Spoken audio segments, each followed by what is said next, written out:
सबसे यादगार मुकाबलों में से एक इनका मुकाबला रहा है इस दूसरे सीजन में। रीनो थॉमस नाम अर्शदीप सिंह, 5 लंबे राउंड और जीते कौन? रीनो। उसी स्तर का प्रदर्शन आज दिखाना चाहेंगे।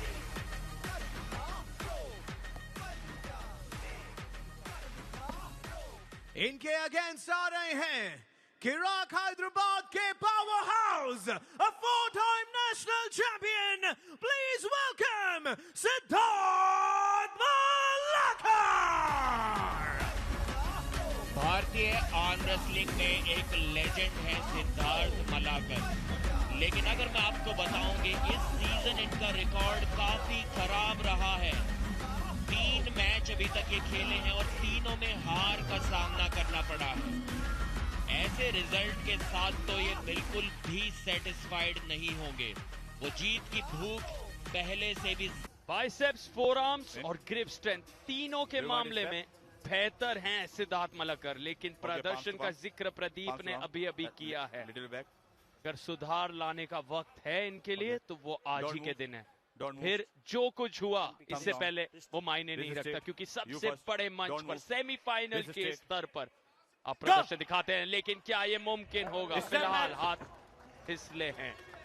स्ट्रैप में कहानी आगे बढ़ाई जाएगी। मैच हारकर अपने रिकॉर्ड को और खराब तो बिल्कुल भी नहीं करना चाहेंगे। इस मैच में रीनो की कलाई तो शायद पीछे मोड़ ही देंगे, लेकिन उसके बाद रीनो जब इस प्रकार मैच को रोकेंगे तो वहां से कौन जीतेगा ये देखना बहुत दिलचस्प होगा। अटैक पर अटैक, लेकिन रीनो ने रोक रखा है ठीक उस तरह जैसे अर्शदीप को रोका था, लेकिन इस बार ज्यादा देर नहीं रोक सके।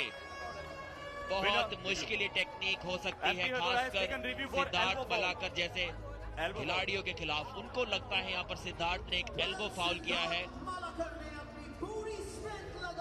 जिसके कारण एक रिव्यू लिया है रीनो थॉमस और उनकी टीम ने। सफल और इसीलिए जश्न का पल एमपी हथौड़ा के लिए, वो बेहद खुश। फिर से रीनो थॉमस को तैयार करके वापस भेजते हुए। बहुत मेहनत मशक्कत इनके टीम के द्वारा हर पल की जाती है। हर खिलाड़ी पर इतना ज्यादा काम किया गया है, उन्हें शारीरिक तौर पर तैयार रखना हर दिन 17 दिनों तक आसान नहीं। अगर रेफरीज ग्रिप में आपने 2 फाउल कर दिए तो वहां पर वो राउंड समाप्त हो जाता है, आप हार जाते हैं।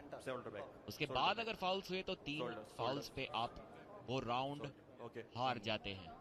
तो 2 फाउल्स अभी भी बचे हैं सिद्धार्थ मलाकर के पास, लेकिन फाउल इस बार वो नहीं करना चाहेंगे। कलाई तो एक बार फिर से पीछे मोड़ देंगे रीनो की। जी हाँ, मोड़ दिया। इस बार फाउल शायद ऐसा लगा जैसे रीनो से हुआ हो। एक अटैक रोक दिया रीनो ने। लगातार साइड में हिट मार रहे हैं, लेकिन सिद्धार्थ का हाथ वो जरा भी नहीं हिला पा रहे वहां से। एक और अटैक सिद्धार्थ ने ललकारा इस बार उन्हें, आंखों में आंखें मिलाते हुए। तीसरा अटैक, चौथा अटैक, इस बार भी रोक दिया रीनो ने। क्या जबरदस्त एल्बो की ताकत है, बहुत ज्यादा प्रेशर रीनो की एल्बो पर पड़ रहा है। इस बार पिन पैड तक ले ही गए थे। जी नहीं, 6 अटैक्स को रोक चुके हैं अभी तक रीनो। यहां सिद्धार्थ को चाहिए कि जल्दी से खत्म किया जाए इस मैच को। अब थकान उनके हाथ में शुरू होगी।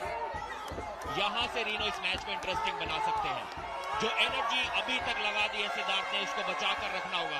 हाइट गेन की, अच्छा मूव हाइट गेन की, लेकिन रोक दिया है रीनो ने।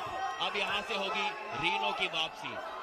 रीनो थॉमस ने यही कारनामा अर्शदीप के खिलाफ करके दिखाया था पहले भी। सिद्धार्थ शोल्डर प्रेस के लिए गए और जीत गए इस राउंड को। तकनीक में बदलाव किया, जरूरत थी, और दर्शाया क्यों इस खेल के लेजेंडरी खिलाड़ी माने जाते हैं। सराहना करिए सिद्धार्थ मलाकर के इस प्रदर्शन की। प्रहार पर प्रहार करते रहे, रुकने का नाम नहीं लिया। ऐसे लग रहा था अंतिम समय पर वो थक जाएंगे, हाथ में जान नहीं बच पाएगी, लेकिन क्या कमाल का प्रदर्शन और रिएक्शन मशहूर बॉक्सर विजेंद्र सिंह के तरफ से भी काबिल तारीफ। वो जोश उनके तरफ से दिखा। कौन उस पहले राउंड की थकान को ज्यादा महसूस करता है इस दूसरे राउंड में? रीनो की उम्मीद यही हाइट वो स्ट्रैप हो सके उतना उनके लिए बेहतर होगा। सिद्धार्थ को उनके हाथ के ऊपर से निकलकर टॉप रोल करके फिंगर्स के जरिए क्लाइम करने का मौका थोड़ा कम मिलेगा अगर वो स्ट्रैप एकदम टाइट रहेगा तो। पिछले राउंड में सिद्धार्थ अपने टॉप रोल से उस लड़ाई को, उस बैटल को खत्म नहीं कर पाए थे, इसलिए प्रेस टेक्निक का इस्तेमाल किया। सीधे खड़े हुए शोल्डर के को अपने हाथ के पीछे ले गए, हाथ को नीचे दबा दिया। इस बार फिर से टॉप रोल के ले गए। रीनो का अच्छा अटैक। अब सिद्धार्थ पिछली बार की तरह अटैक करेंगे। एक अटैक रोक दिया, फिर से टॉप रोल। धीरे धीरे पोजीशन गेन करते हैं। देखिए उंगलियों को खोला, कलाई को अंदर मोड़ के रखा है सिद्धार्थ ने। बहुत अच्छी पोजीशन में यहाँ पर बने हुए हैं, लेकिन इस पोजीशन में बहुत लंबे समय तक रहना खतरे से खाली नहीं। एक और बार उंगलियों को खोला, रीग्रिप किया। पहले साइड प्रेशर अटैक कुछ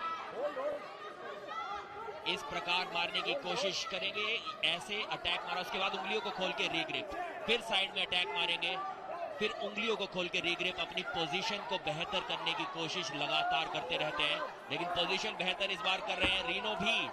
सिद्धार्थ की पोजीशन देखिए, इस बार पहली बार सेंटर में ही हाथ रुक गया। ये रीनो के लिए बहुत अच्छी खबर है। और अटैक देखिए, वापसी की 2-3 अटैक। इस बार सिद्धार्थ डिफेंसिव किंग्स मूव में चले गए हैं। यहाँ पे रीनो काफी मुश्किल हो पाएगा रीनो के लिए उन्हें रोकना। क्या जबरदस्त टक्कर का मुकाबला है ये। सिद्धार्थ अब थकते हुए, रीनो जीत के काफी करीब। सिद्धार्थ मना करके चेहरे पे वो थकान धीरे धीरे नजर आ रही है। ग्रिप को पकड़ के रखने के लिए बोला यहाँ पर रेफरी ने। कोई भी इस मैच को अभी भी जीत सकता है। और ये शोर एमपी हथौड़ास के तरफ से इसीलिए है क्योंकि वो जानते हैं उनके अपने रीनो थॉमस यहाँ पलटवार कर सकते हैं, बराबरी कर सकते हैं। क्या ये मुमकिन होगा? रीनो थॉमस पास मौके बने हैं, लेकिन सिद्धार्थ मलकर वापस सेंटर तक ले आए हैं इस सिलसिले को। क्या कमाल का राउंड, सच में सेमीफाइनल हो तो ऐसा। बिल्कुल जिस चीज की उम्मीद थी इन दोनों टीमों से, वही स्तर का प्रदर्शन दिखता हुआ। सेंटर में ऊर्जा को वापस प्राप्त करते हुए दोनों सिद्धार्थ और रीनो। अब सिद्धार्थ के तरफ से प्रहार, रीनो समय ले रहे हैं और समय लेते हुए क्या प्रहार अचानक से अटैक दिखेगा? आक्रामक रवैया नहीं ला पाए सिद्धार्थ ने, अंत में आसानी से पिन पैड तक पहुंचाया, लेकिन आसानी से अंतिम लम्हे पर लगी। बहुत संघर्ष, बहुत जद्दोजहद, बहुत मशक्कत के बाद ये जीत हासिल की है सिद्धार्थ मलकर।